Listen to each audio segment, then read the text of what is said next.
Welcome to Ladakh. It is a land of mountains, of monks and monasteries. The word La means passage, passes, mountain passes. And it has also been sometimes said to be a desert in the sky.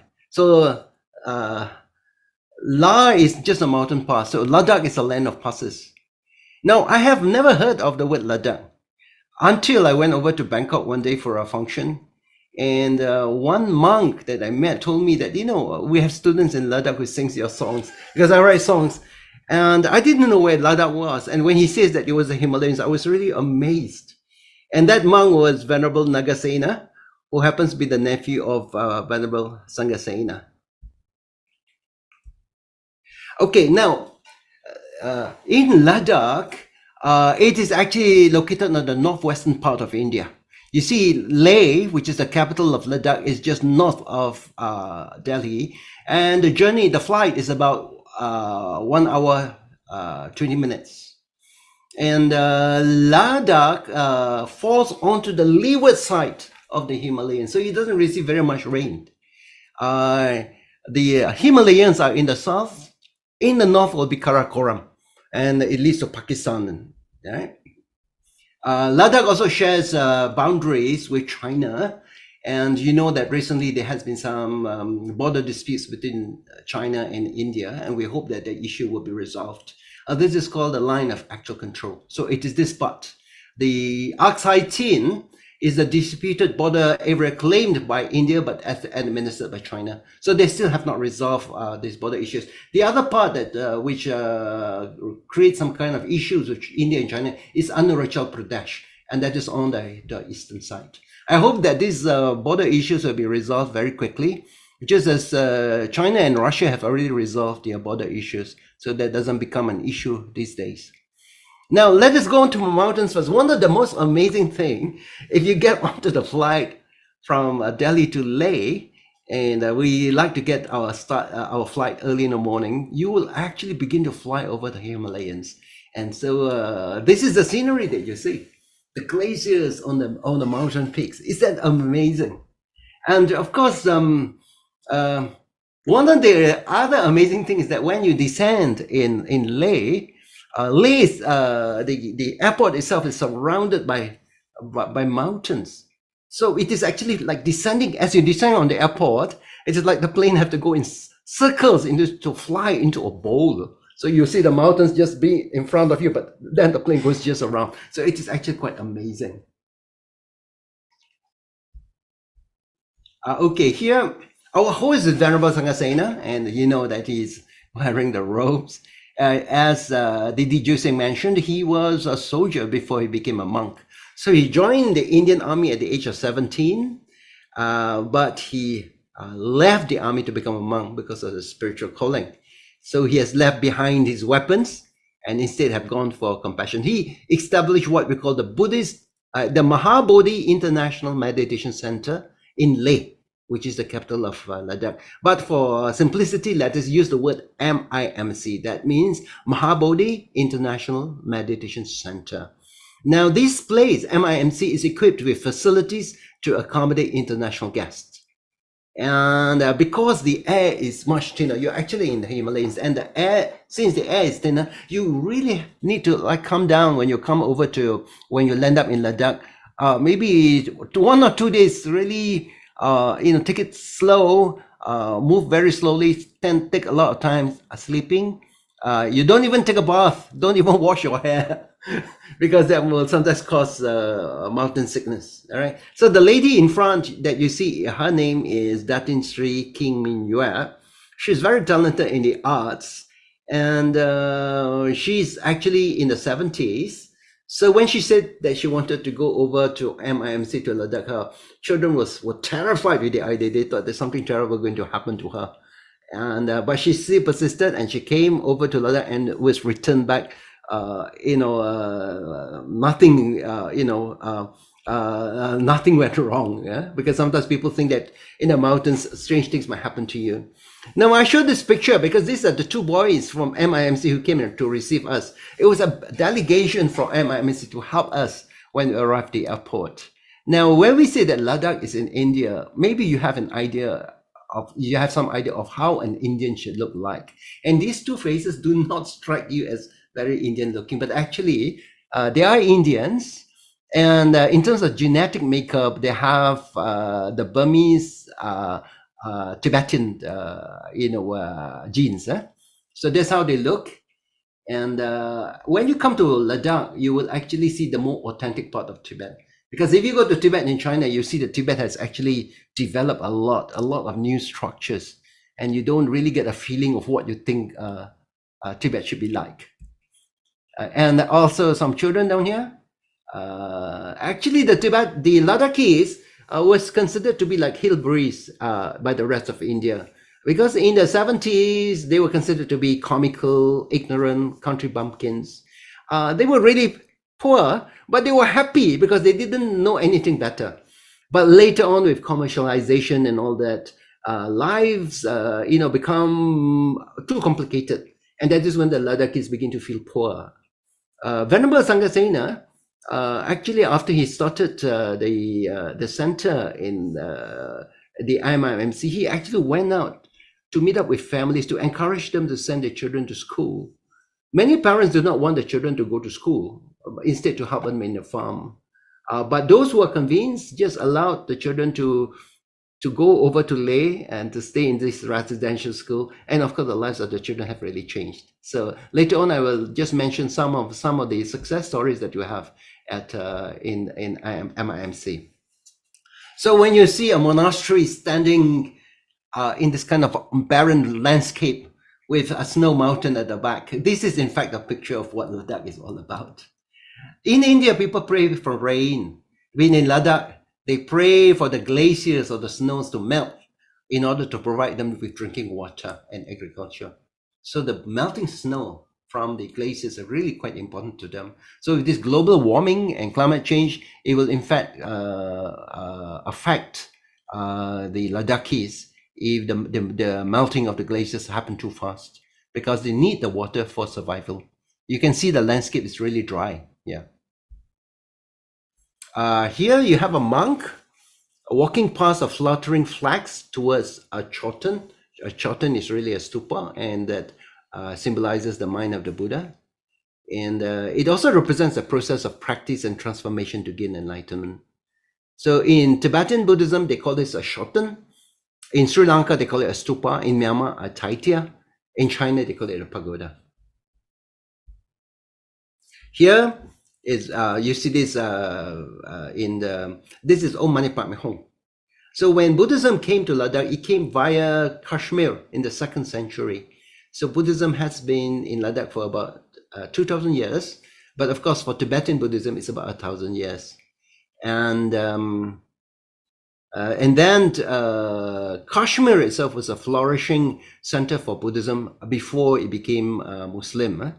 And the words here you see as Om Mani Padme Hum is dedicated to Avalokiteshvara Keteshwara or Kuan Yin. And you see this everywhere. Om Mani Padme Hum. All right, here you'll see two symbols down here. One symbol is a drum, right? Sorry, it's an umbrella. It's an umbrella. Umbrella is a sign of protection, and on the right is the vase for treasures, which represents prosperity. This happens to be the rooftop of the Hermes Monastery, and this is the center of the Drukpa sect of Tibetan Buddhism. And I was actually attracted by the landscape at the back, because you could see that these looks like sedentary rocks, and as if it has been pushed aside. And indeed, Ladakh used to be at the bottom of the sea. And as a result of the movement of the continental plates, it has been pushed up from the bottom of the sea. Now it becomes the Himalayas, the mountains. All right, I mentioned about the Karakoram Highway. In our journey, we have to drive on mountain rocks and mountain passes. And here you could see that the rocks are black in color. That is because this is Karakoram. Kara means black, Koram means gravel, black gravel. So sometimes we have to take mountain passes like this. which is really quite amazing. And of course, the height of this mountain pass where the vehicle is traveling is a few thousand feet above the top of Mount Kinabalu. So Malaysia, we think, oh, Mount Kinabalu is so high, is our highest mountain, but in Ladakh, Mount Kinabalu is the starting point, and after that you go higher. All right. And as we begin to go higher, and of course the air gets thinner and the head gets lighter, and sometimes when you walk you feel like you're giddy, you feel as if you're intoxicated, and breathing becomes labored. So every time when you take a few steps, you have to stop and pant because you feel breathless after every few steps. But what amazes me was you see cyclists cycling up the mountain. Wow, it's amazing, because for us even to walk is you have to put quite a bit of effort. In the Ladakh itself, there are a few passes. The highest motorable pass in the world, that means a pass that you can drive through, is called Kadong La. La, as you know, means pass. It's a pass of Kadong. And we have to pass through this Kadong La Pass to the other side, to Nubra Valley. And that is, and when you do that, you get a panoramic view of the Karakoram Mountains. And if you go slightly beyond that, you actually see Pakistan. All right. Now, this Kadong La Pass is 18,383 feet. So we will normally stop at Kadong La Pass, Kadong La, and just for kind of a toilet break. And when you get out of the car, you feel, oh, I'm a bit giddy already. But sometimes you have snow. So some of our participants will run and play with the snow and all that. Some others, after walking to the toilet, they come back to the car and just sleep, because the head would be spinning. The air is thin. So different people will respond to the thin air slightly differently. So at 18,000 feet, you're actually 5 kilometers above the sea. And also 5,000 feet above Mount Kinabalu. Isn't that amazing? So this is the highest point that we passed using a vehicle. But the stamina of the cyclist is quite incredible. But sometimes people who are in the mountains, when they go down to lowlands, they go to the sea level, that's when they get sick. They're not used to the kind of air pressure that we receive. But when you go up to the mountains, we need to get adjusted. But after a few days, you get adjusted, actually. Your body will start producing hemoglobins, and you become more efficient in getting the oxygen in the air. And actually, when you come down from Ladakh, you actually become younger. You got much more oxygen in your body. So that's the secret of youth. You go to Ladakh and you become young. Okay, so we also have to pass through gorges like this. Can you see? It's incredible, isn't it? It's a gorge. And landslides sometimes happen in the mountains. So sometimes when you travel, your journey itself might be delayed slightly because of a landslide. But don't worry, if you travel in the road on the road in the afternoon, you wouldn't have rocks falling on you, because the landslide normally occur in the very early morning because of the very cold temperature and expansion and contraction. That is when you have a landslide. Okay, so you will see sometimes the gorges are almost vertical, and the river runs through the valley. Right? This river will later join the Indus River. You see a little bit of river down there. So this is a scenery that we don't ever see in Malaysia. It's just amazing, isn't it? I must also mention that the roads in Ladakh are being maintained by the Indian Army, simply because of the border issues with China. So they must make sure that in case of trouble, the soldiers can get to the border area as quickly as possible. So the roads are fairly well maintained. Yeah. And we have been seeing a lot of pictures of mountains, but sometimes in between the mountains, you have valleys. And when you have valleys, sometimes a small river will flow to the valley, bringing the water from the melting snow and glaciers. And then in this valley, it becomes really green, fertile. And this valley is called Tinsmagang. This is the home village of Venerable Sangasena.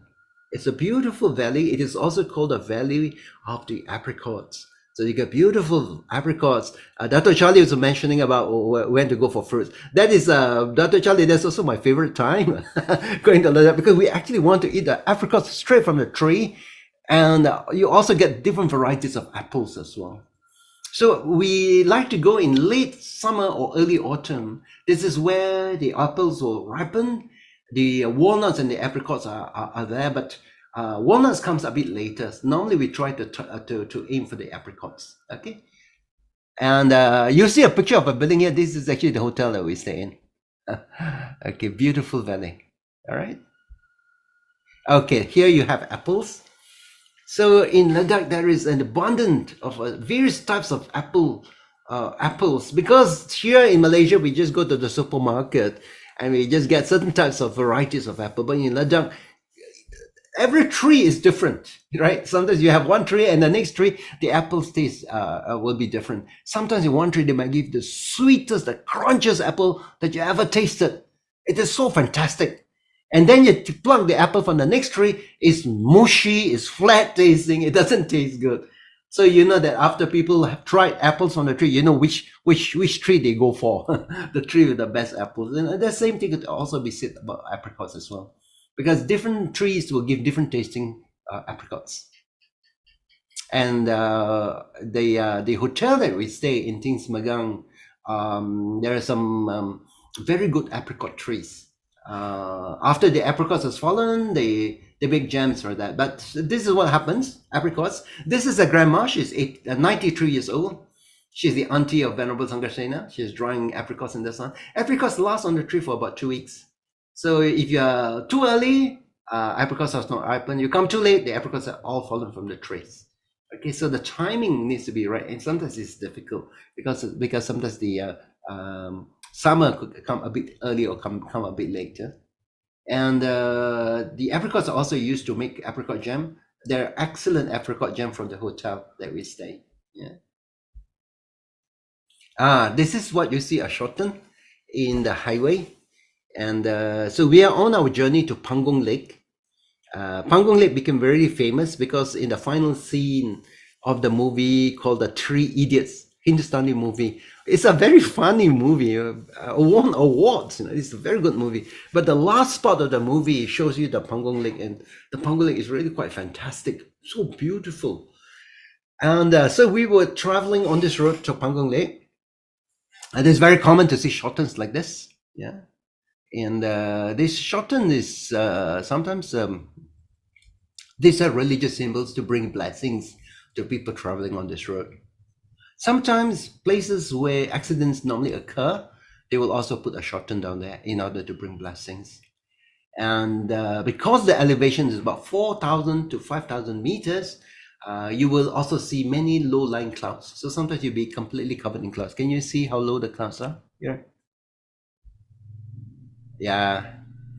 These are the goats, because we are now in the Chantang area. Chantang is about 16,000 feet above sea level.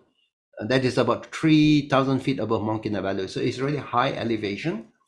And this is the best place for this type of goats, right? This kind of shaggy goat. These goats have two coats of hair. The outer coat is the coarser coat. That is really for summer. When winter approach, they will have an undercoat, a soft down. So the soft down itself could actually be used for warm clothing. They're very soft and light. And in fact, they are being used to make cashmere textile. In fact, the cashmere textiles are selling in New York or Paris, where it can cost you thousands of dollars, will come from farms like this. And these goats are thoroughbred. So it is possible for you to trace who are the parents of this goat, who are the grandparents of this goat, who are the great grandparents of this goat, so that they keep track of the family lineage in order to get the best fiber from the goats itself. But of course, the farmer is very, very tough life. It is high in the mountains, a very arid. Winter is extremely cold. And they don't get very much from this fiber. But then by the time it goes down and land up in Paris and New York, the cashmere become extremely expensive. The child that I sponsored actually come from one place like this, coming from this area of Chantang. Here, for photographers, actually going to Ladakh is one of the amazing sights, especially in the mountains. Can you see the mountain lights are quite amazing? You have these low-lying clouds, and you've got a burst of sunshine on one side of the hills. This is not the kind of light that you get in the lowland. Um, Now, we don't normally see this kind of light when you go in a group, because sometimes you make sure that you reach the hotel when the sun is down, just to ready for dinner. The reason why I was able to see some of these mountain lights was because our journey here was a bit delayed, because we had to wait for our permits, because as you go to the Pangong Lake, this is a restricted area, so you need the permit, and we had to wait for the permits and our passports to come, and therefore we started the journey a bit late. And therefore the good thing is that as the sun was setting, you begin to get you are able to see the evening lights, which is amazing, very beautiful. This is the Pangong Lake itself. Just as the sun is setting, and we see, wow, this scene is fantastic. This is maybe like a scenery from the Lord of the Rings. And if you look closely, you could actually see there is a little bit of a monastery down here. A Chotan is not really a monastery, very small structure. And so in this Pangong Lake, which is on eastern side of Ladakh, 40% of this lake lies in India and 60% in Tibet, China. And recently there's a skirmish along this lake. The lake lies on the line of actual control. And so sometimes in the mountain pass, boundary borders are not are poorly defined, and the rivers keep changing courses, so sometimes it is difficult to know where the border lies. In winter, the waters will freeze, so it is possible for you to travel from the Indian side of the Pangong Lake to the Chinese side. Yeah. And this is another scenery of Pangong Lake in the evening. The water becomes blue, very deep blue. Sometimes the color can change to green or to red. Right, so the colors itself can change, many colors on this Pangong Lake. This is Pangong Lake during the day, and I was sitting on a rock and trying to be like a Guruji sitting on a rock, but you could see that the waters of this lake is beautiful. It's clear water, and this lake itself, like, it's a hidden gem. As I mentioned, that this was used as a site for the Hindustani blockbuster The Three Idiots. Check it out, I'm sure you'll enjoy this movie, The Three Idiots. And the beauty of the colors makes you really wonder, is this place real, or is it just camera tricks? And as a result of this movie, The Three Idiots, many Indian tourists now come over to the Pangong Lake. So this has now become a tourist attraction. And this is another part of the evening lights, mountain lights. Here you have the setting sun lighting up the scenery in gold, and it gets reflected in the water. Amazing, isn't it? Mountain lights. Okay, so that is the mountainside. Actually, I have so many pictures, but I have to make sure that I don't put too many pictures. Otherwise, by the time I give the presentation, half the crowd would have actually left. So I had to select the pictures, but there are many amazing pictures of Ladakh. Let us move on to the next section, which is on monks. Okay, these are the monks. So Ladakh has remained secluded from the rest of the world. The rural areas are inaccessible.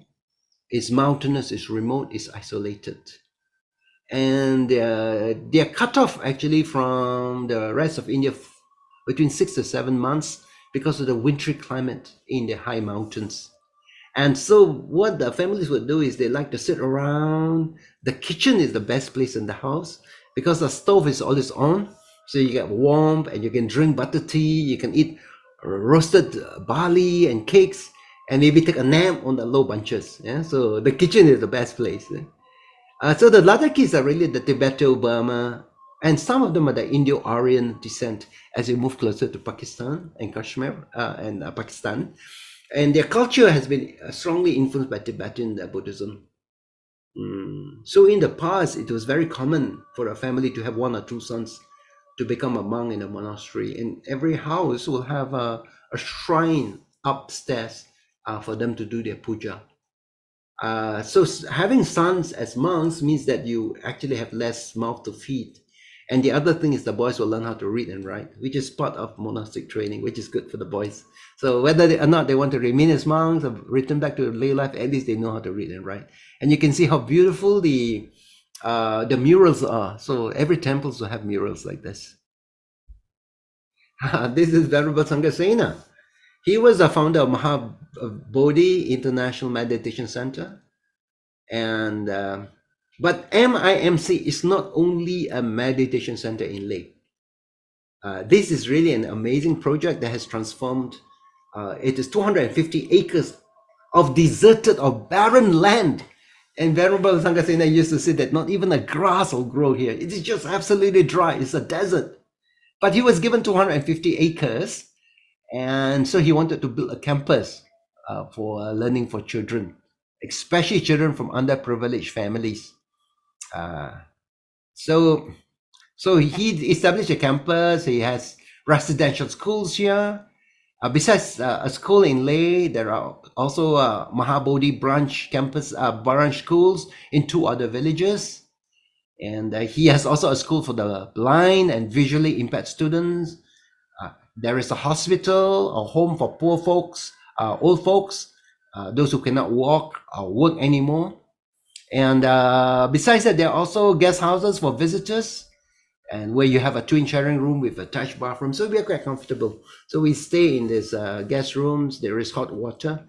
And the income that is received from the visitors help to provide the income to sustain the campus. So it's a good idea for us to go to Ladakh one day, because by so doing, not only do we experience something completely different, we also have a chance to support MIMC. Okay, because you know your accommodation and food and all that, your expenses becomes income for them. So he joined the Indian Army when he was 17, because that was the in thing to do. He was very impressed with the uniform that the army uses, so he was attracted by the uniform. And actually at 17 years old, he was just 1 year younger than the 18, which is the required age, but he managed to look at the recruiting officer in the eye and convince him that he's able to do what other people are doing. Yeah.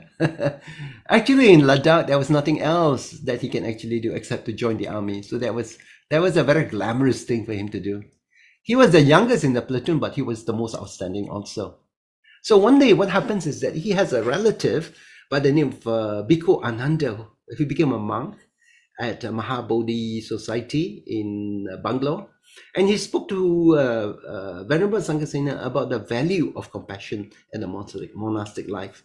After talking to his relative, he realized that what is he doing with his life? Why does he want to become a soldier?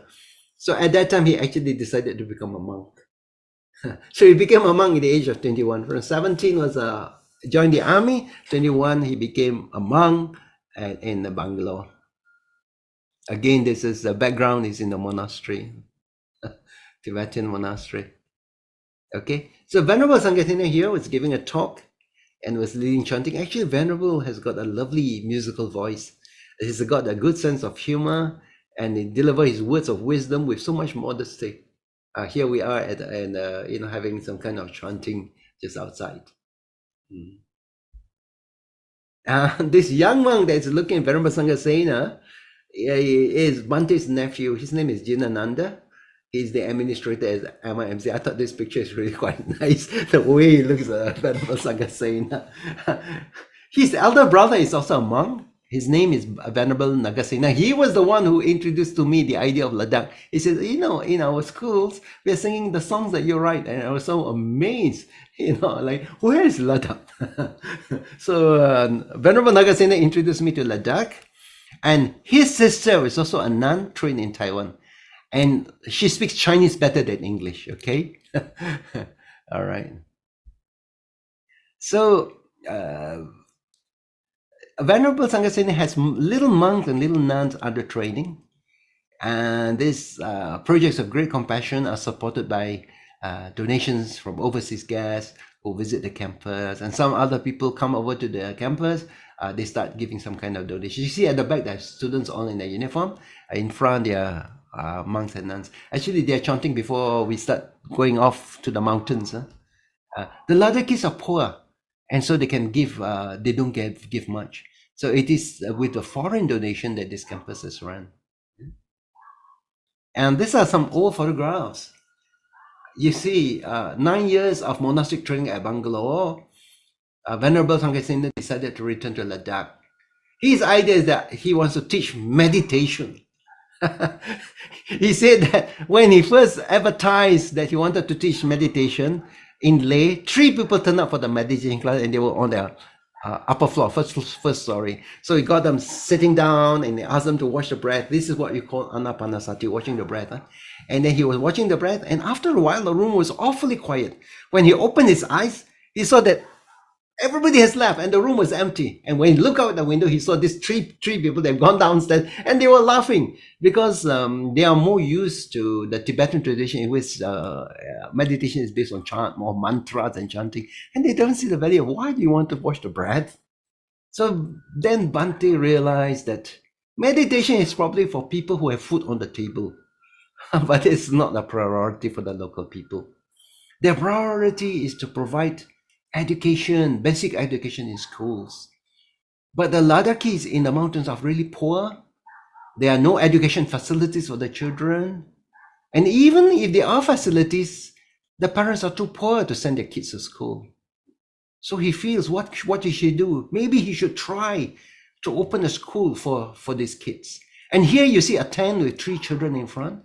This is not only a tent. This is a home for the people. This is in the Chantang area. This is where my sponsored child comes from, where they have goats, mountain goats. So they live in this area. And can you imagine in winter where the temperature can fall below 40 degrees centigrade or even colder than that? And when the wind starts blowing, because you had hardly any trees to stop, wow, with the wind chill factor, it becomes, wow, very, very cold. You see, so the people live as herdsmen.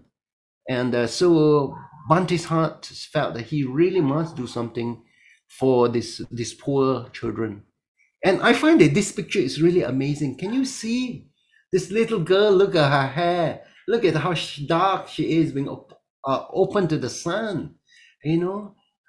And you know, the girls in Ladakh tends to be very, very neglected because in their society, women lies at the bottom of the rank of priorities. And illiteracy in the mountains is really high, especially the girls. So if there is education, education is probably for the boys and not for the girls. So Bhante decided to establish a residential school, first at MIMC, and he started with 5 children, 5 children. Now it has grown to 550 students of comprising males and female. So the successful school in MIMC in Leh means that he could actually start branch schools in his village in Tingsmagang and another village called Bukabur. And each of them will have about 120 students each, He felt that the little girls in the mountainous regions could get some education. It will really empower them. It will completely change their lives. So this is the girl that you see from the Chantang, was brought to Leh for schooling. And after she's cleaned up, after she got a haircut, after she changed her clothes into the uniform, wow, it's quite amazing. You will not recognize her anymore. And this is a picture, this is one of the early pictures of Bhante walking with children behind him. When they are given a nice haircut, they look so different now. And this picture is really a symbolic picture of Reverend Sanghasena leading little girls to a brighter future. So they no longer have to slog in the mountains looking after goats, collecting wood and grass, walking half a kilometer to collect water from the stream. So after the schools for the girls came up, it was just a small house, a small building which they have for the girls. People started asking, Bhante, how about having a school for the Ladakhi boys as well? So then he started taking in the boys, and so now it becomes co-educational. That is the residential school in MIMC. And when he started the project, he thought, maybe he will get a donation from Japan and Europe, because the people in Japan and Europe tends to be quite wealthy. But the problem is he doesn't know anybody in Europe or Japan. And the local people thought he was crazy. They mock him. They say, this is a crazy monk. Thinking want to build a campus in a land where there is no water, no money, no road. But he was not discouraged because he has a strong calling. He feels that he can do it. He says that it is not no problem. What he needs to do is to write his ideas on a piece of paper and get it printed out. A piece of paper don't cost much, just some ink on the paper.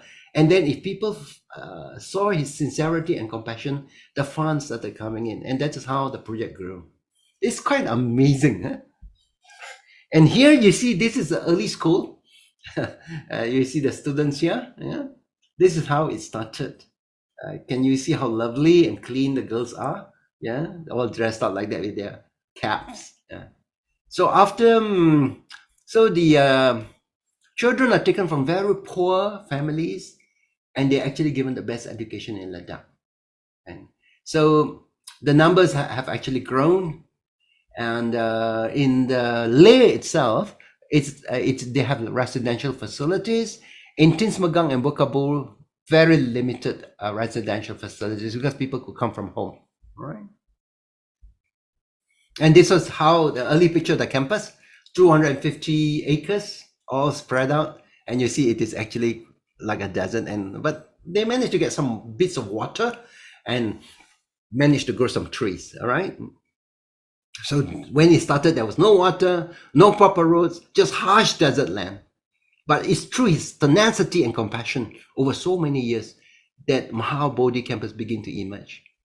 And it is very fortunate that the campus is actually sitting on a large store of fresh water, fresh underground water that has been accumulating through the centuries because of the melting snow and it's trapped underground.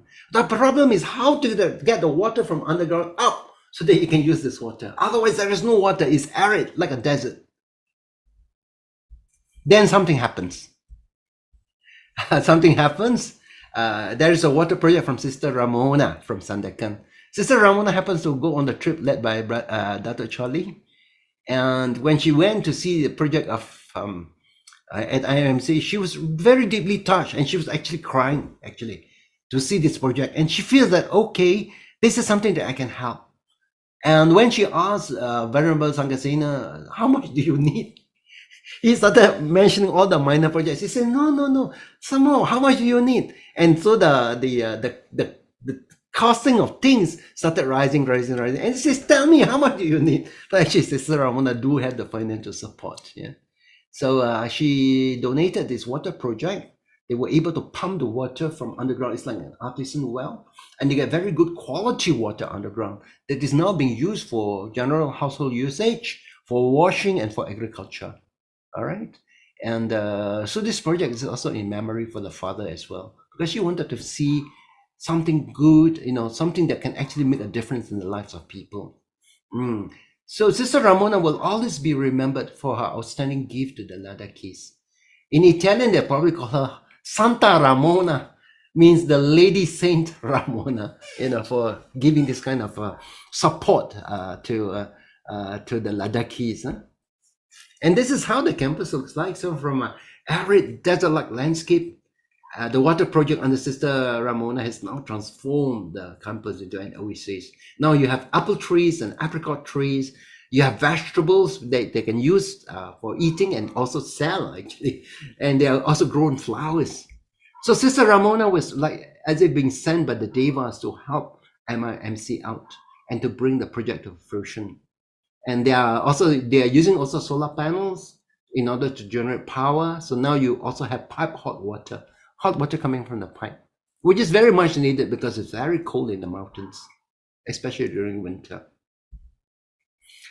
This is the meditation hall at IMC campus, and you could see the trees are these are what you call poplar trees.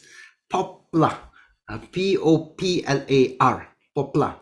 And poplar is good for making houses because the timber runs straight up, so you can use it as raftings, as pillars for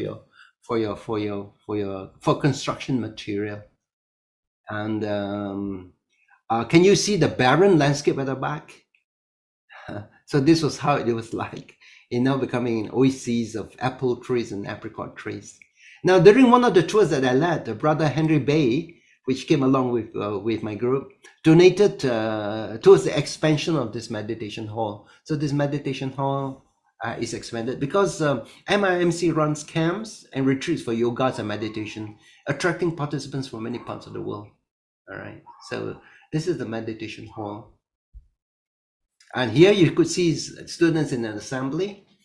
They come in at the age of 6 and they study up to Form 4, where later on, after Form 4, they leave for college. So MIMC considered to be one of the best schools in India.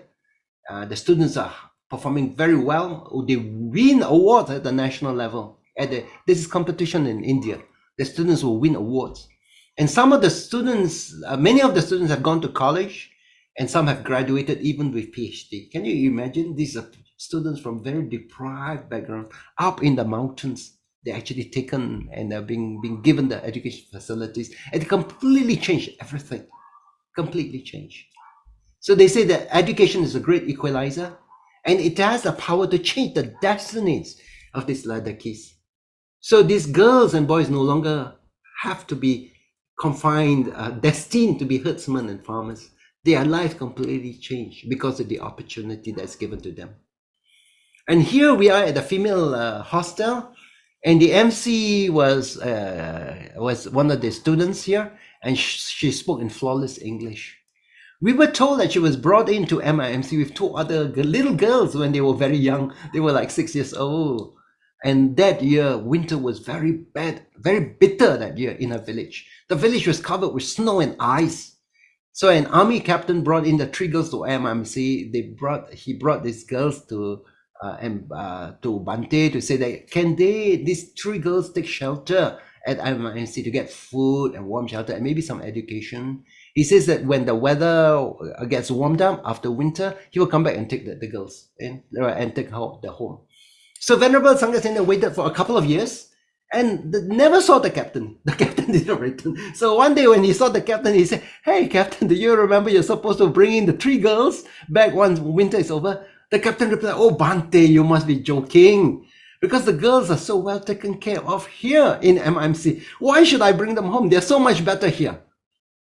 So can you see that when a girl from a deprived background gets good education, she can speak flawless English, and she can perform as well as any city girl from a privileged background. So Venerable Sanghasena is right. Education is a great equalizer, and it completely changes the life of these girls. They no longer have to be illiterate. They no longer have to work in the mountains carrying bales of wood and on a back or to tend animals. It's completely changed now. Some of them go to colleges. So unlike the usual education that is normally offered at monasteries, the monks and nuns here study the Indian national curriculum like the lay people. So they are given the normal secular training besides getting religious training. So this actually gives them the option. Later on, if they decide not to remain as a monk or a nun, they can go out and look for a job. And this is Venerable Chosang. He's now under training in Myanmar. So after the training is over, he will be able to do some service for the Buddhist community. And this picture was taken at a branch called Bokabur, which is quite close to Kashmir. And you can see how lovely the children are. That's what our Malaysian ladies, when they're given an opportunity to sponsor these children, they're so captivated by the lovely children. These are Ladakhi children. And this is Tenzin Danchen. He was a very bright boy in Bokabur in school. See his brown, sparkling hazel brown eyes, lovely eyes. And the next year that I came, he became the master of ceremony for the concert. And he's got a prepared script, and he was reading it very, very good English. So now Sandy has grown up and he has become a monk in Nepal, and he's got such lovely eyes. Now I hope that the Ladakhi female devotees don't give him trouble, so that he will continue to remain as a monk.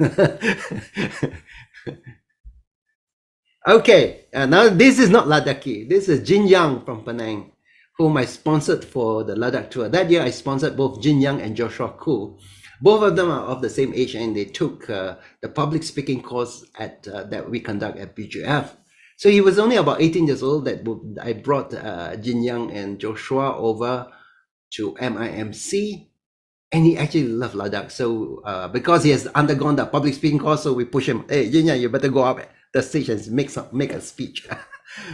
So after his Ladakh trip, he went over to Tokyo at Waseda University to get to do his bachelor's degree. He won a scholarship. I was told that he's got a few scholarships, so he must be he must be doing very well in Japan, and graduated with a distinction. And after that, he won another scholarship to do his master's degree at Tsinghua University in Beijing. Now he's working while planning to pursue for his PhD. He wants to do his PhD study. So this is Jin Young. When you go over to Ladakh, you fall in love with Ladakh.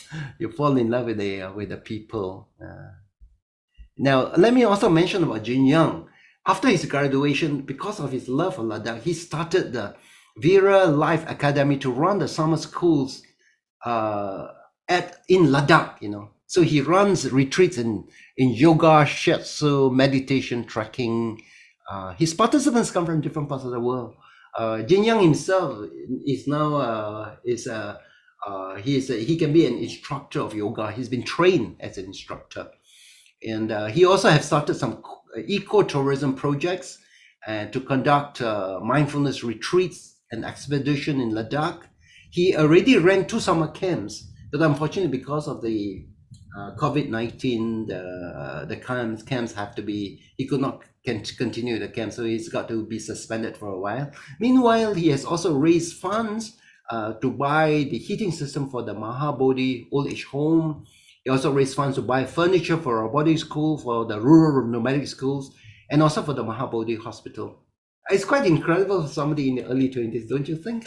Jin Young has really done well, and I feel very happy that even for the Malaysians who goes on there, people, they want to do something in order to make a difference in the lives of other people. One of the things that we do when we go over to Ladakh is to bring gifts to the students at MIMC, because it brings so much joy to the students who look forward for the visitors from Malaysia and Singapore. So what we do is that we build in the cost of gifts in our tour package, and then we arrange in order to get these gifts available. So when we're there, we will give presents to the students, and they just love it. So this is one of the contributions that we can do when visitors come to the MIMC, is to give child sponsorship. By child sponsorship means that you give a lump sum contribution once a year, and this will cover expenses for the child, for his food, accommodation, living expenses, and all that. And that means it reduces the heavy burden on MIMC. They have to depend on international funds to help to support the children. There's so many children, and the children have to be fed, have to be clothed, and for them to be able to sustain, right? So this is the project of compassion. Later on, Datuk Charlie will talk a little bit about how, if you want to get into this kind of a sponsorship of a child, you can do so. Now I'm going to speak to you about some sponsored child, which is quite interesting. This young boy is called Minggu Tam Chos.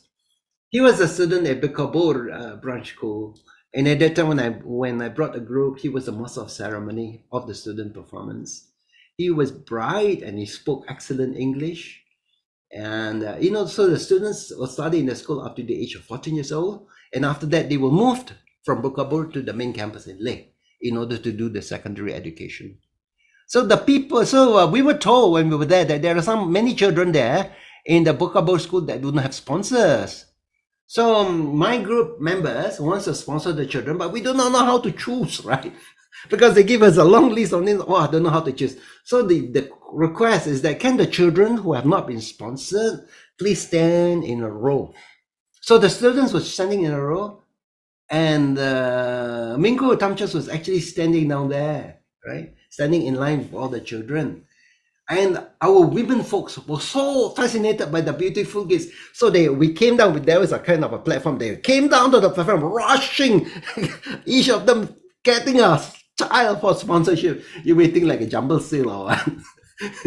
So, but Mingo was actually standing in line but he was being overlooked. I do not know why he was overlooked. Maybe they think, oh, he's just a master of ceremony. He probably is so bright, he probably have a sponsor. But actually, Mingo was not sponsored.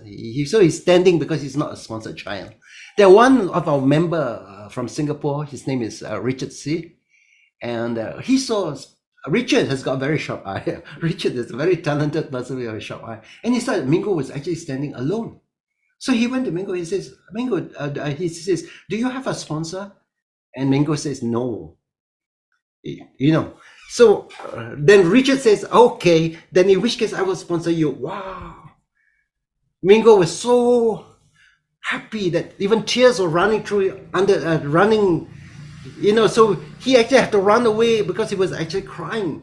Because education is so expensive for the poor Ladakhi family. And Mingo has finally found a sponsor. So there must be a special day that when Richard found Mingo, and Mingo had a sponsor for him. And I remember that when we were departing in our vehicle, Mingo was running behind our vehicle, waving his hands at us, together with a man who could possibly be his father.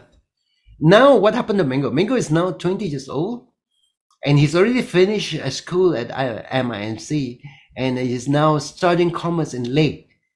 And he wants one day to come to Singapore to work.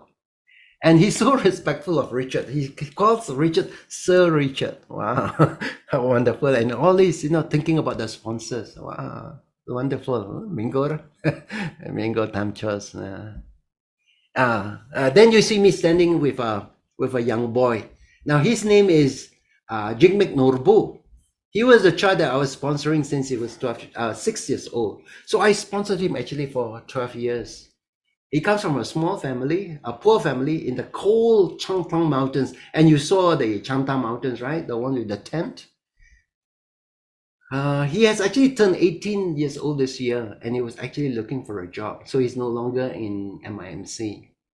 Jingna actually turned out to be a tall young fella. When I was there, I haven't heard him speaking, haven't heard his voice, because he's so quiet and so shy. But apparently he loves playing football, and he's good in maths. But unfortunately, he was it last year? Last year he had a ruptured appendix at home in the mountains, and so the journey to bring him down from the mountains to the hospital in Leh took many hours. There was also a traffic jam. So unfortunately, we lost Jimnet. He died of appendicitis. And he comes from a very poor family. He was the oldest child. He was not able to earn money to help the family. Now, there is also another picture, and this is the picture of Lordon Tanyot. I think easier to call him London. Loldon is not so easy for us, Loldon Tanyot. Now, at MIMC, the big boys will look after the younger boys. So London was looking after Jingmet like a big brother, okay? And they were actually a good match because London was very chatty, while Jingmet was very quiet. And, so London has also finished, not only from IMC, he's finished his bachelor's degree, he's finished his master's degree, he's now working for his PhD. So can you see how amazing it is for Reverend Sankasena to have established education, and the children all doing so well now. So at IMIMC, there are also home for the aged, and this is the home for the visually impaired and the blind, and many of the visually impaired children. Yeah, here you can see that this is a resident from the home for the aged offering flowers, and the older folks will plant flowers, and the place is most beautiful with the flowers. So they took flowers from the garden and offers to us. Yeah?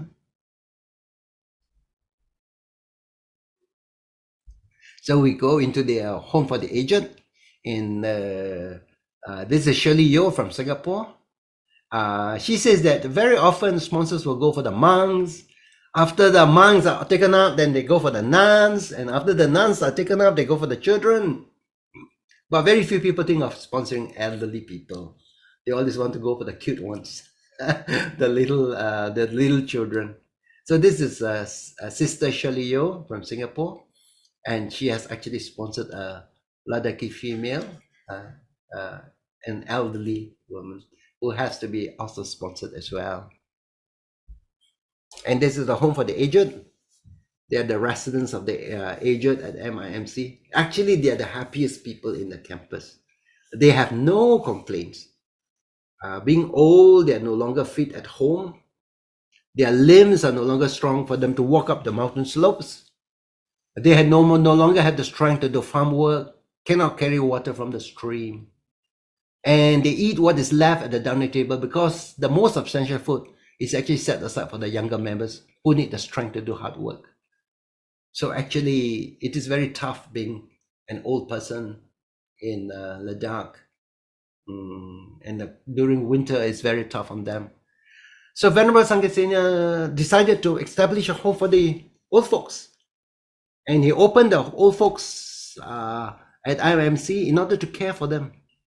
Now, unlike other homes, here the children from the schools will come and interact with the old folks and care for the elderly. So you can see the interaction between the young and the old folks, and it brings some kind of happiness and connection between the two different generations. Huh? It's wonderful. Yeah. This is Brother Jerry Ong from Singapore, who came with me with Ladakh with his wife and 2 children. When we were at the Mahabodhi school in Bokabor, we were told that they need a bus because the children, there are not much residential facilities. The children have to walk. They have to walk, and sometimes it's really tough, because they live far away from school. So the group of Malaysians and Singaporeans decided to sponsor the bus, and the main sponsor was Brother Jerry Ong from Singapore. Then the following year, Brother Jerry came to Ladakh with us again, and then he took a picture of the bus that where he was the main sponsor. Can you see Bokabur? Mahabodhi Barrage School. And when we were in the Bokabur, we heard that actually the school in Tinsmagang, the bus caught fire. So they don't have bus. So then our group said, never mind, we raised some money to buy a bus for Tinsmagang. So our group donated 2 buses, 2 school buses for the children. And do you know what it means by walking in winter? This is the terrain that the children have to walk if you don't have buses. Can you imagine the little kids walking on this road like that during winter? Wow, tough. Yeah. So a school bus is very badly needed. Yeah? So sometimes we live in comfortable lives and we take our lives almost too easy. We don't realize the difficulty that kids in other parts of the world experience. And this project by this mission, this work by Reverend Sanghasena is actually so amazing. All right, now we'll move on to the next portion. We go to monasteries. Ladakh is famous for the monasteries because it speaks to the spiritual nature of the Ladakhis. Every village will have its own monastery with its own story. This is Tikshe Monastery. It's about 17 kilometers from Leh, and it belongs to the Gelugpa order. And in the Gelugpa order, the Dalai Lama is head of the order. The monastery is about 3,600 meters high, or about 11,800 meters up above the sea level, and it is on the right side of the Indus River. So the monastery is 12-story, and on the side of a hill, and this resembles Potala Palace in Lhasa. So they say this is the Ladakhi Potala. And of course, for the monastery, the most important part of the monastery are located on the top, the one that is colored red. And we will go there. I'll bring you there. Okay. This is another monastery. Now, as you cross the Nubra Valley or the Valley of Flowers, you remember the Kadongla Pass, 18,000 feet above sea level. We cross onto the other side, across the mountains, to the Karakoram Mountains, and then we come across these old monasteries. There are many monks here, and the shrines has a wonderful energy. It seems to reflect the many monks that have prayed in the halls through the many centuries. So we actually, feel the ambience of this place. Now, let me show you this monastery from a different perspective. You can see this monastery is set in between rocks and all that, right? In the side of a mountain. At the back is a snow-covered mountain. Now, let us see another picture. Now, can you see the monastery? It is set up in the mountains, and I'm taking the picture from a valley. Yeah. So the Ladakhi thinks that it is an act of great merit to build monasteries on mountains.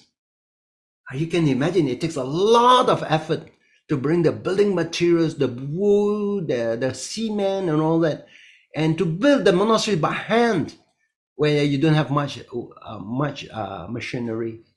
Of course, in the past, early century, they don't have machinery. And building materials have to be brought up by animals or by human strength. And they think that the more effort you make in building a monastery, the more meritorious they get. So they build a monastery up in the mountains. Ayo. Can you imagine a monastery like that? This is a beautiful monastery. This is a Tiger Nose Monastery. And it can be seen on a highway as you travel from Leh to Hermes Monastery. It is called Chamre Monastery. This was built in 1664. And it's about 40 kilometers from Leh. All right. At one time, this monastery that was built by Lama. It dedicated this monastery to a king. All right. So now I passed this monastery a couple of times, but could not take a good picture because sometimes it's a bit like misty and hazy and all that. But this time around, was able to get the blue skies. And the blue skies is also reflected in the stream that flows by. So this is a beautiful picture. And actually in Ladakh, as you get out of the city, the Himalayan air is so free from haze that sometimes you can't even tell the distance because you don't have a haze to tell you that as it gets more hazy, that is more distant. You don't have a sense of distance because everything is so clear. And sometimes it's so clear that the mountains look as if you're cut with cardboards and pasted on the blue sky. It's like that. The sky is so blue, clear blue. And the mountains is like being pieces of cardboard stuck on the sky. That is Ladakh. And of course, sometimes at night, when the moon is not up, when you don't have moon, you see the starry skies. Yeah. Provided if you're in the city, you probably will not be able to see the sky so well. This is a statue of Guru Rinpoche, or Guru Padmasambhava, or known as the Precious Guru. He has come from the Swat Valley. Swat Valley is located in the modern day Pakistan. So in other words, these days, we will call him a Pakistani teacher. So he came from Pakistan. And he was the one who brought Buddhism to Tibet, because at that time, Swat Valley was a bustling Buddhist center. From Swat Valley, then you go up the Karakoram Mountains and you land up in China, actually. So he came to Tibet in the 8th century when he was invited by the king called Tristan Daksin of Tibet. Guru Padmasambhava is said to have mastered the tantric arts, and he's said to have subdued the demons in Tibet and transformed them into Dharma protectors. So actually, in the Buddhist tradition, you don't harm the demons, but you transform them. From negative becomes positive. So throughout the Himalayas, whether you are in Tibet, Nepal, Bhutan, there are caves and spots associated with Guru Padmasambhava. Guru Rinpoche, all right? And Guru Rinpoche actually introduced this charm dance. This religious dance. If you're lucky, you can attend a festival featuring this charm dance, because they only perform this dance at fixed festivals.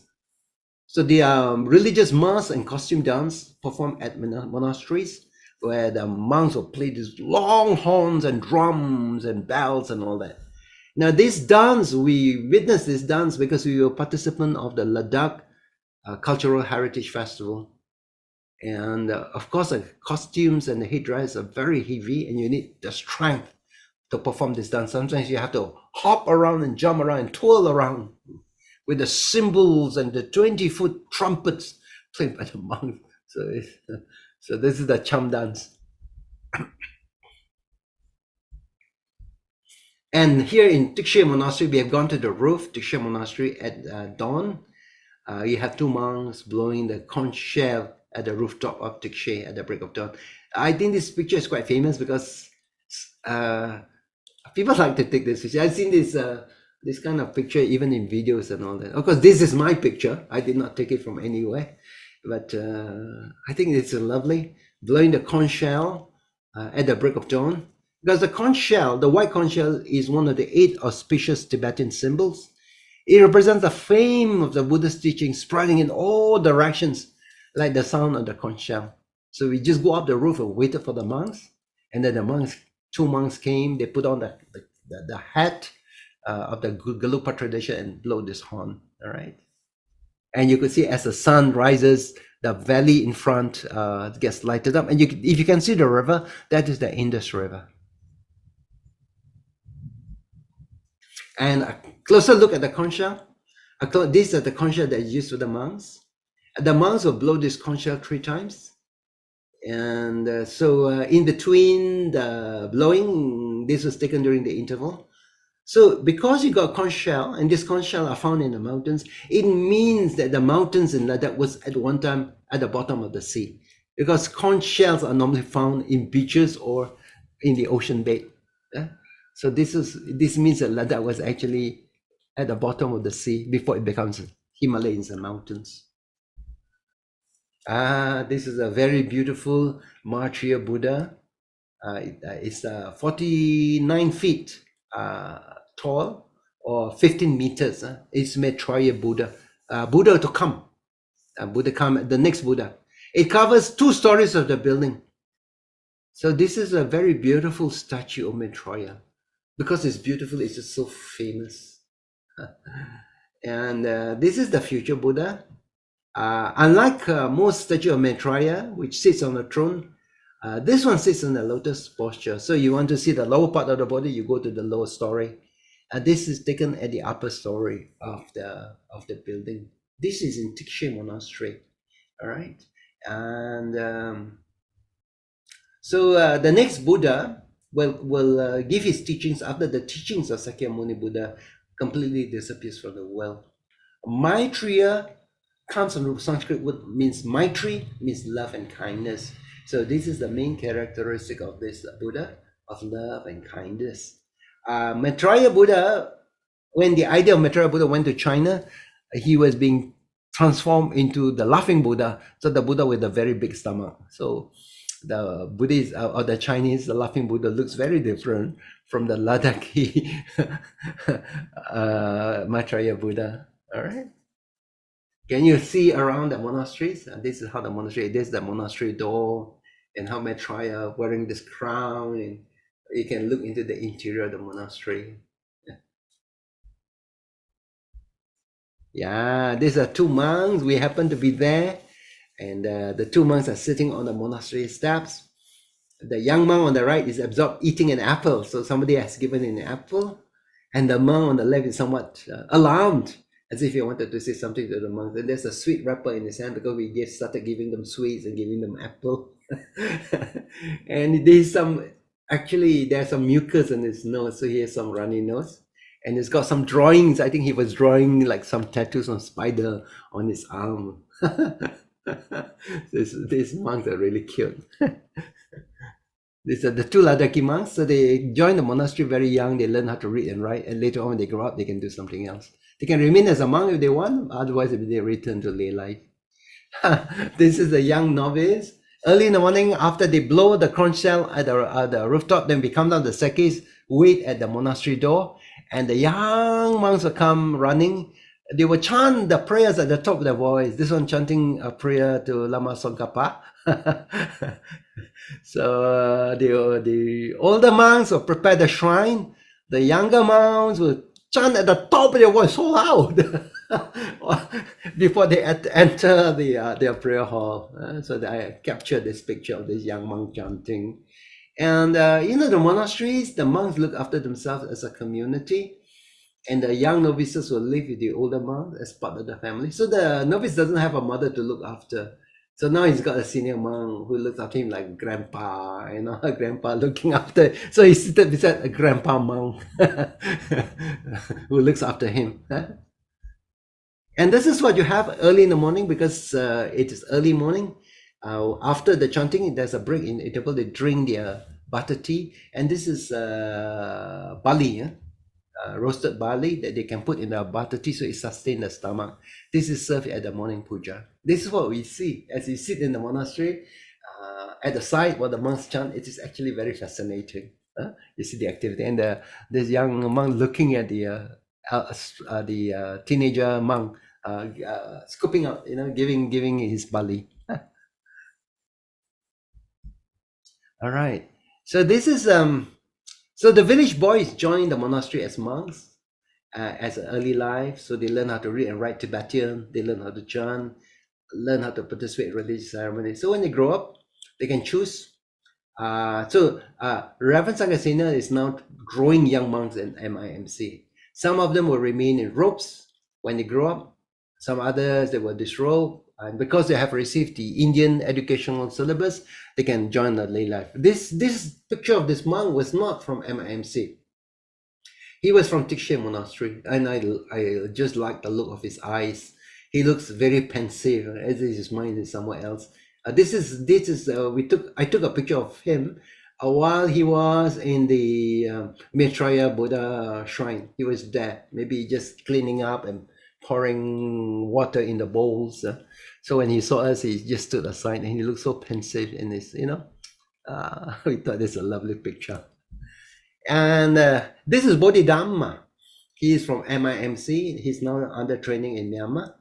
Reverend Sangasena sends out young monks to Myanmar so that they become knowledgeable monks, they learn how to meditate, they can lead community, the Buddhist community after some years of training. So these Ladakhi monks can serve overseas centers because they speak good English, and especially when they're given good monastic training, and education. So Venerable Sangasena is a real model for the young monks because he's a master that have actually put compassion into action. He bears so much burden on his shoulders, so much worry on how to keep the center running, so that the other people, the children, the people, the aged, and all that, all could benefit from his work.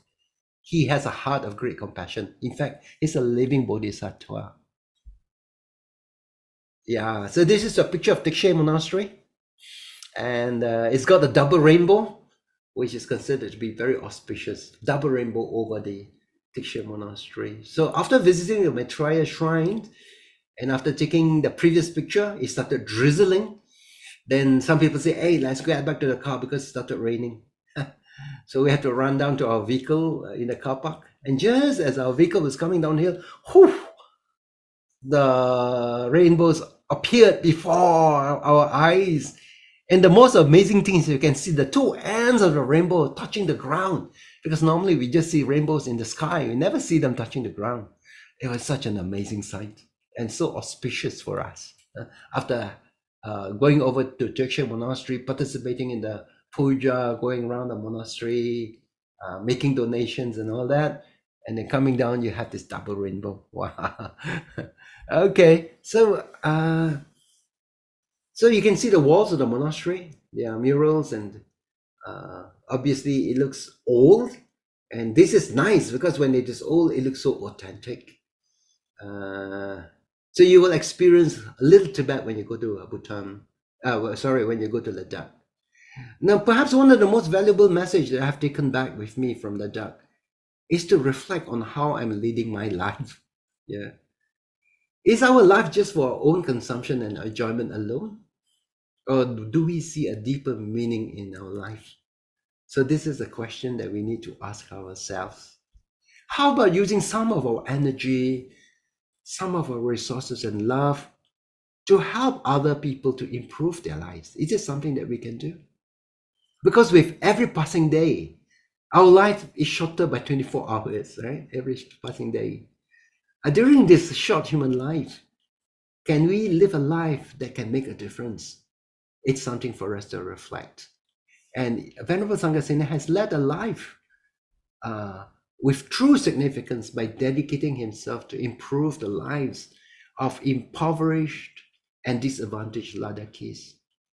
Even if you think that you're not like Reverend Sangasena, you can still make the difference by giving your support. Like the way Sister Ramona has given for the water project. Brother Jerry Ong, who has contributed for the purchase of a bus. Sister Shirley Yo, who have sponsored an elderly woman. And Richard C, who had sponsored a child at MRMC. So you can make a difference by giving support.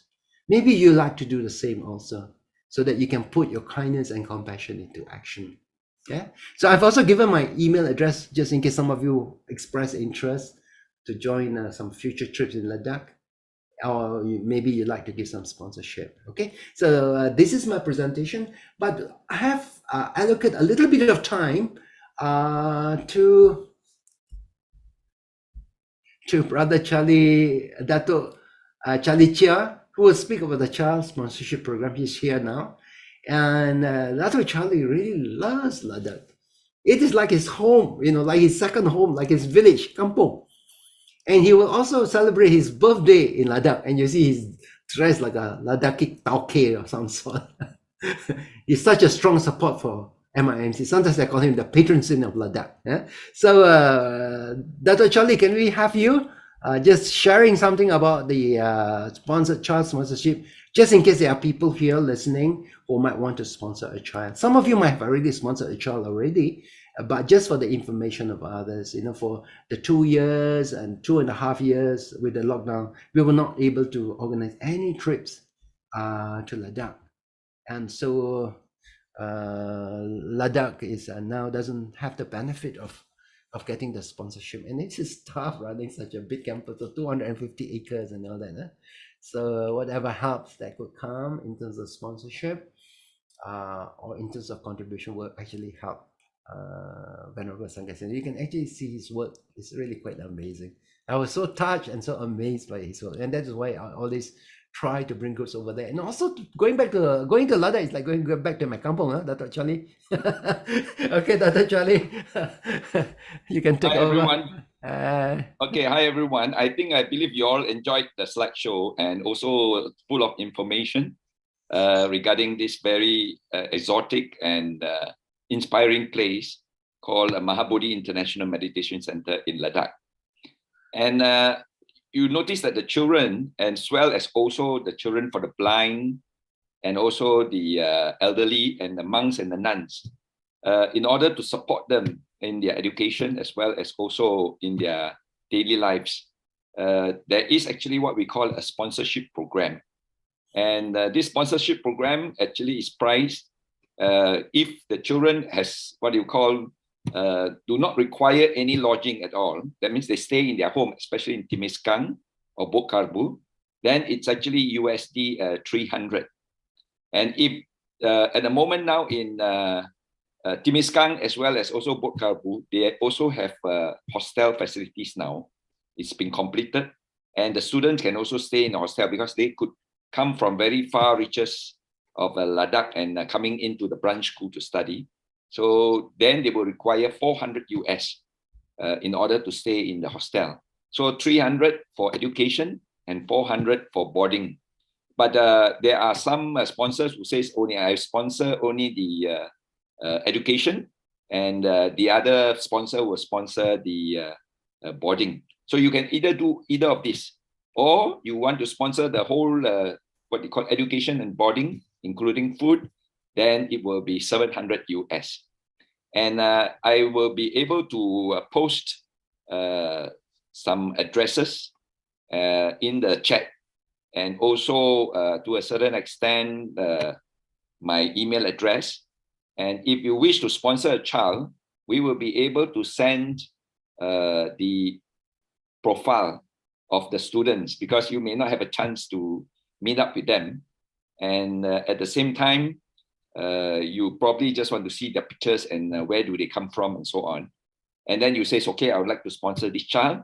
And we will set the motion where we will send you the forms, you fill it up, and then eventually you send it back to us. And each year, the child will write a letter to all the sponsors to report on their progress, as well as also the Mahabodhi school itself. They will also write another letter to let you know what are their report cards and also some of their extracurricular activities that they are involved in. And at the same time, as they progress from year to year, sometimes they may actually sort of goes into the secondary schools, or they may go into college and you would like to continue to sponsor. Then, of course, the sponsorship office will then continue to advise you how much will be the sponsorship payments to be made. And the money can be easily transferred by in US dollars, to the State of India Bank under the Mahabodhi International Meditation Center bank account. And for those who are in Malaysia, and actually you can remit in Ringgit Malaysia according to the latest rates to me, who will then pull up together all the donations as well as sponsorship payments, and then we will send it in one lump sum over to MIMC itself. So there are many ways to actually do some sponsorship. And I believe many of our participants in this presentation are also sponsors. And I would just like to show you some pictures of our sponsors. Basically, this is actually part of what we call the Compassion in Action sponsorship, which is transforming lives in the Himalayas, where children, like what Datuk Victor has said, that they are from a very poor background. And some of them probably may not have a chance for education. They may be in the nomadic tribes and they'll be wandering around, staying in tents. And as you can see, some of the children who are so dirty and unclean, then they are brought to the school down to Leh or one of the branch schools and subsequently being transformed. And we are actually very happy to say that quite a number of the students who were brought in during the 1990s, they are actually successful in their life. They have graduated. Some of them are doctors. There is also, like what Dr. Victor says, a student with PhD, and they have actually came back to the Mahabodhi organizations to help out in the hospitals as well as also in the schools as teachers. And one of them actually is now the principal of the Mahabodhi residential school in Leh itself.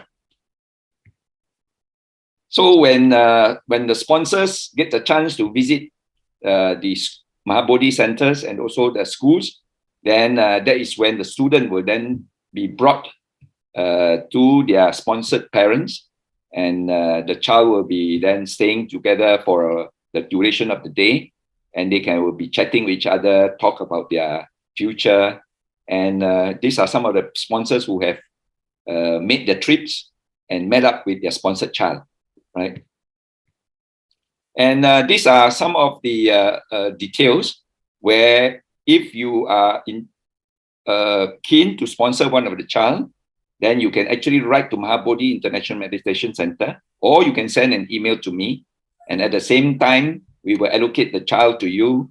And if the child has left the school, then you say that you would like to sponsor a new one. We can continue a renewal for you. And each year itself, there will be a renewal notice, which will then let you know when to pay, how to pay, and how to send your transfer to the Mahabodhi International Meditation Center account. So like what we all know that, Bante started with only a total of about 10 children. And most of these children that you see in these pictures are already very successful. And they are also mothers, already as mothers with a few children. And we can say that Venerable Sangasena is now the grandfather monk, right? And you can see some of these are the hostels.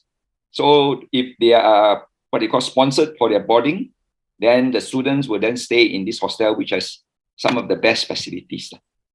And the students enjoying themselves, have a good time, have a good life, and hopefully have a good future, right?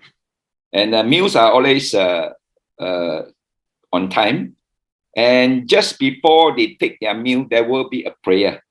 And they will always reflect their prayers for their sponsors. And it's good that they learn to be grateful.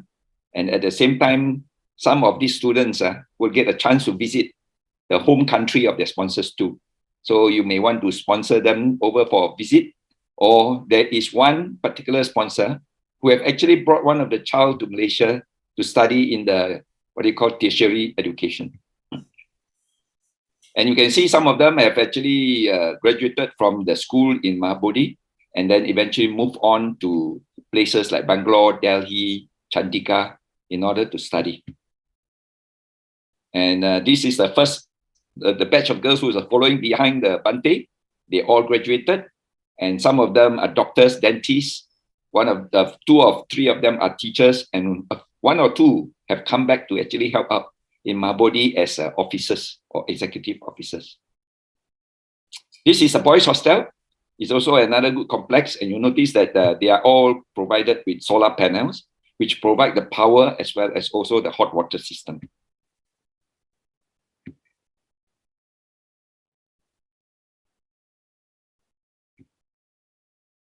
And at the same time, not only do you sponsor lay boys or girls, you can also sponsor the nuns, right? And this is a nunnery where the little nuns will then be educated. At the same time, they can also choose to continue to be nuns, or they can actually go out to work with their secular education.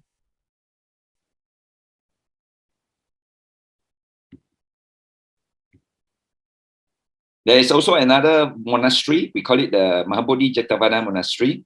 And the children there are educated both in the secular as well as in the monastic. So they have a good chance to learn both.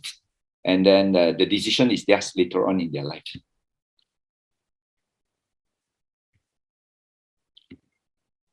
As Datuk Victor mentioned, that there is actually a age home.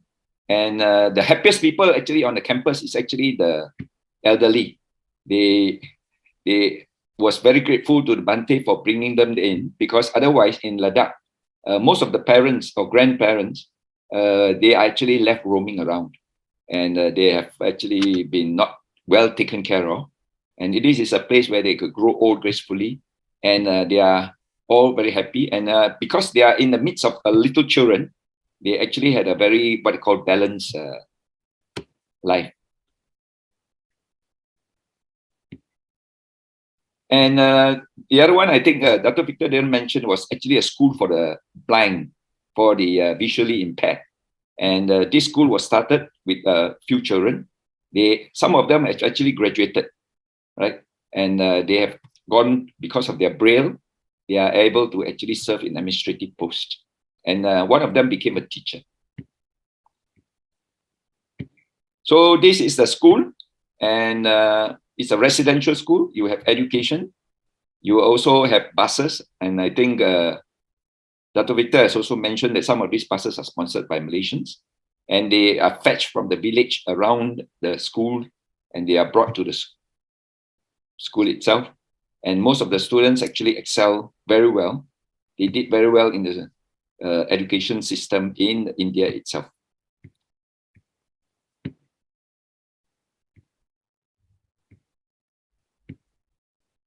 This is a Mahabodhi branch school in Timeskan, right? And most of the children actually in this school, especially the branch school, they are sponsored. In Leh, a certain percentage of it is actually paid for by their parents.